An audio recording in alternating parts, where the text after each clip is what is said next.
When the clock strikes 3, do whispers in the dark call out to you? Welcome to Shady's Night Terrors, where every night we delve into stories that stalk the dark corners of your mind. Join us as we explore chilling tales that make the bravest hearts quiver and the boldest eyes shut tight. Don't just listen, experience the spine-tingling, the eerie, the downright terrifying. Dare to be our guest tonight? Whisper. Then let the nightmares begin. And don't forget to like and subscribe for more nightmarish tales.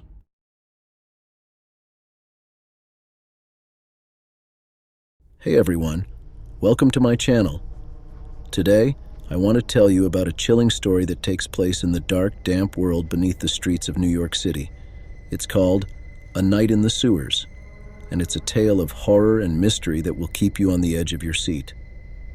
The story follows John Sullivan, a sewer worker who stumbles upon a grotesque creature in the city's sewers.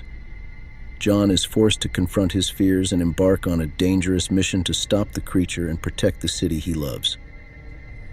A Night in the Sewers is a gripping story that you won't want to miss.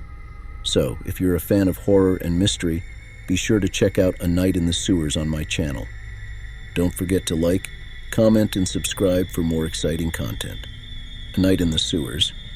The city's pulse was a dull throb beneath the pavement as John Sullivan, a seasoned sewer worker, kissed his wife goodbye. "Be careful down there, love," she murmured, her eyes lingering on his. "Always am," he replied with a reassuring smile. John's workplace was a nondescript building near the East River, where the Department of Environmental Protection had its offices. He arrived to find his supervisor, Mr. Hernandez, already pacing, a clipboard in hand. "John, we've got a serious blockage in the uptown area.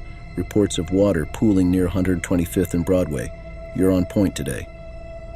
Usually John worked in a team of 2, but his partner had called in sick, leaving him solo for this task. He gathered his gear from the truck, the familiar weight of the flashlight and tools a small comfort in the face of the unknown. The manhole cover lifted with a grating sound, revealing a dark abyss. The smell hit him first, a mix of stagnant water and something rotten. He descended, each step echoing in the cavernous space. As he navigated the labyrinth, the beam of his flashlight illuminated a grim tableau. A shoe here, a broken umbrella there, and the unmistakable glint of a syringe. The deeper he went, the more the tunnel seemed to close in, the silence broken only by the distant drip of water. Finally, he reached the blockage. It wasn't just debris, it was a mound, something that didn't belong. His light caught on what looked like a human limb. He recoiled, telling himself it had to be a mannequin, a prank, anything but what it looked like. Panic rising, John scrambled back the way he came. He fumbled for his radio, his voice shaking as he reported to Hernandez. "Sir, I think we need the police. There's something down here." The police arrived with skepticism etched on their faces, questioning John's sanity. "Just show us where," they demanded. Reluctantly, John led them back into the sewer, the officers' flashlights casting eerie shadows. At the mound, their lights revealed the horror. A grotesque figure, its skin a pallid gray, was crouched atop the pile of debris. It turned, its eyes gleaming red in the light, and hissed. The officers yelled, firing their weapons, but the bullets seemed to bounce off its leathery hide. In a flash, it leaped, its claws tearing into one officer's neck. Blood sprayed, the sound a sickening gurgle. The second officer froze, his gun trembling. John didn't wait. He bolted, the creature's screams echoing behind him. Emerging into the daylight, John gasped for air, his heart pounding. The creature's screech faded as it retreated from the sun. The police arrived to find John, shaken and pale, on the sidewalk. They questioned him, their tone accusatory. "Why didn't you help?" they demanded. "Help?"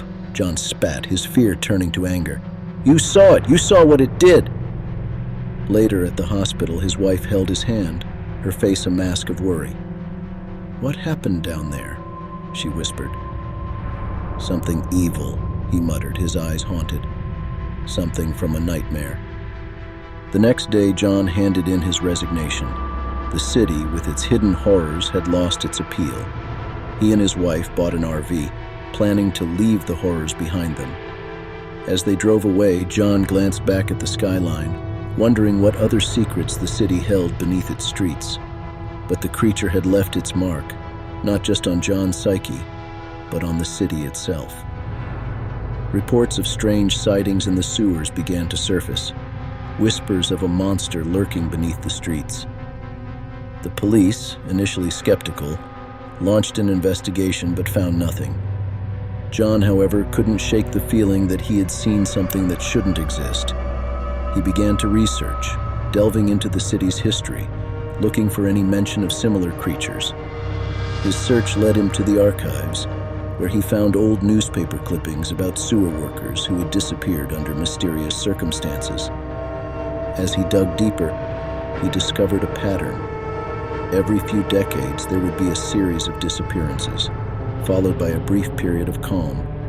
It was as if the creature was dormant, only to awaken again when the time was right. John knew he couldn't let this continue. He had to warn the city, to make them believe. But who would listen to a retired sewer worker with wild stories of monsters in the dark? He decided to take matters into his own hands. He gathered his old equipment and returned to the sewers, determined to find the creature and end its reign of terror. It was a dangerous mission, but John was driven by a sense of duty and a desire to protect his city. He knew the risks, but he also knew that if he didn't act, the creature would continue to kill, unseen and unchecked. Days turned into weeks as John scoured the sewers, his flashlight a beacon in the darkness. He found signs of the creature's passage, scratches on the walls, bones scattered in the muck. But the creature itself remained elusive.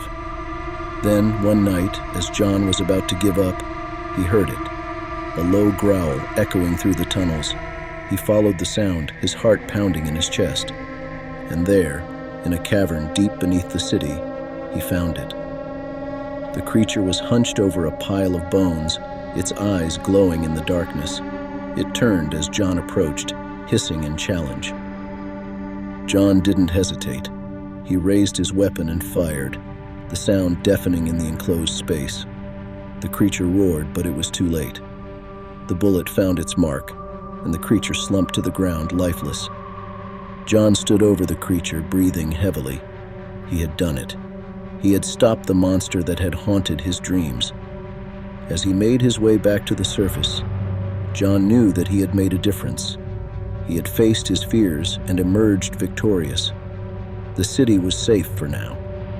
But as he looked up at the stars, John couldn't shake the feeling that there were more secrets buried beneath the streets. Secrets that would one day rise again. Well, that's the tale of John Sullivan and his harrowing night in the sewers.